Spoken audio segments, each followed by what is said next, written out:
কম কেমন আছেন সবাই? আশা করি সবাই অনেক ভালো আছেন। আজকে ঈদের দিন ছুটি ছিল। আজকে আমি আর দীপ মিলে বের হয়েছি একটু ঘুরতে। তো ঘুরতে ঘুরতে চলে আসছি, এটারে বলে হইতেছে পিয়াসা দেল পপোলো।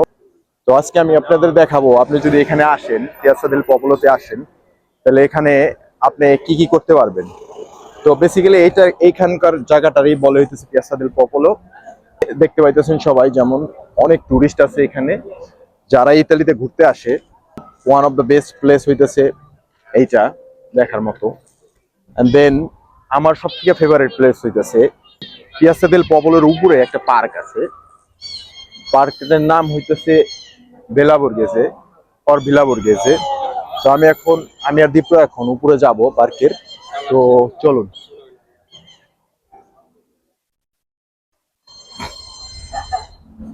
এখন হইতেছে এই এই সিঁড়ি বায়া উপরে উঠতে হবো।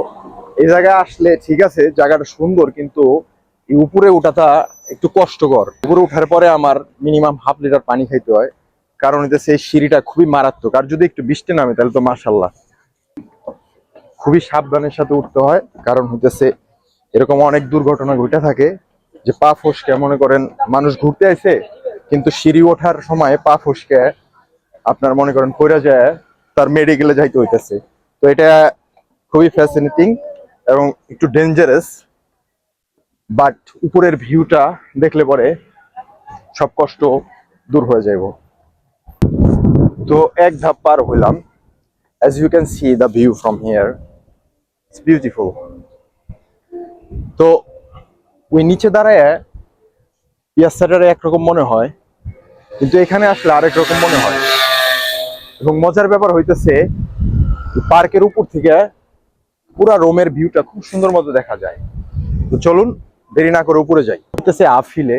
তো আমাদের এখন এই পাহাড় কেটে পার্কে ওঠার জন্য সিঁড়ি বানাইছে, কাইন্ড অফ সিঁড়ি, যাতে বৃষ্টি নামলে মানুষ দুর্ঘটনা না ঘটে। তো ওই উপরে গেলে পার্কটা।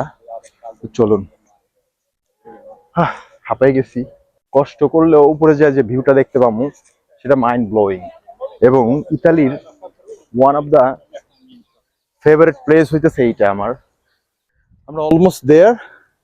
আর কিছুটা উঠলেই উপরে উঠতে পারবো। যদি আপনি ঘুরতে আসেন কখনো ইতালিতে, অবশ্যই এখানে আসবেন। এট লাস্ট উপরে উঠে আসলাম, হাঁপাই গেছি।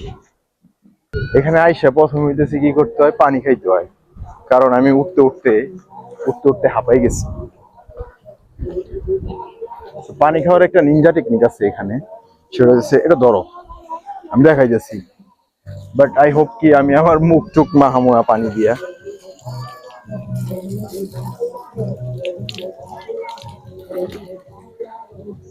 পানি খাইলাম, টিস্যু আছে ব্যাগে, দাঁড়াও।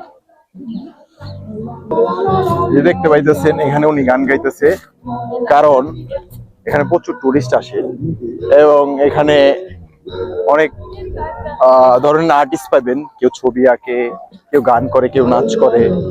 তো এখানে যে যেভাবে মানুষের আনন্দ দিয়া যে যেভাবে টাকা উপার্জন করতে পারে, এটা অনেক রোমান্টিক এবং পপুলার একটা জায়গা। এবং আপনারা এখান থেকে ভিউটা দেখলে বুঝতে পারবেন কেন এটা পপুলার একটা জায়গা।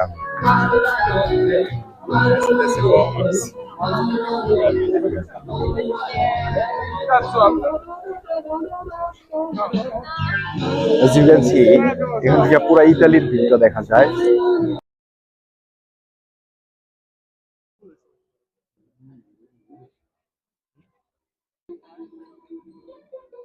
ওখান দিয়ে একটা বেয়ারিশ কুত্তা ঘুরতেছে, ঠিক আছে, খেউ খেউ করতেছে।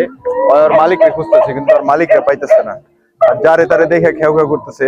দয়া করে আমার কাছে আসিস না, কারণ আমি কুত্তা দেখে ভয় পাই। এই পার্কের জাস্ট একটা অংশ এটা। এদিকে আসো, এদিকে আসো। আই হোপ এখান থেকে পিছনের ওই যে ওইটা হইতেছে ভাটিকান সিটি। ওদিকে ঘোরাও ক্যামেরাটা। ওদিকে হইতেছে ভাটিকান সিটি। তো সামনে থেকে ভিডিও নিছে দীপ, বাট আই ডোন্ট নো কতটুকু নিতে পারছে। And yes, this is Villa Borghese. And I hope next time আমি পার্কের আরো ভিতরে অনেক আরো জায়গা আছে সুন্দর দেখার মতো। আমি চেষ্টা করবো নেক্সট টাইম পার্কের ভিতরে যায় ডিটেল একটা ভিডিও বানানোর জন্য। তো আজকে আমি আমার ব্লগটা এই পর্যন্ত শেষ করব, এবং নেক্সট টাইম আমি ভিলা বোরগেস পার্কের ডিটেল নিয়ে একটা ভিডিও বানানোর চেষ্টা করবো। ভিতরে একটা মিউজিয়াম আছে, একটা লেক আছে যেখানে বোট টোট চালানো যায়। তো আইল try to get some more information about this, and yeah, that's it. This is Villa Borges and this is Rubel. Bye for now.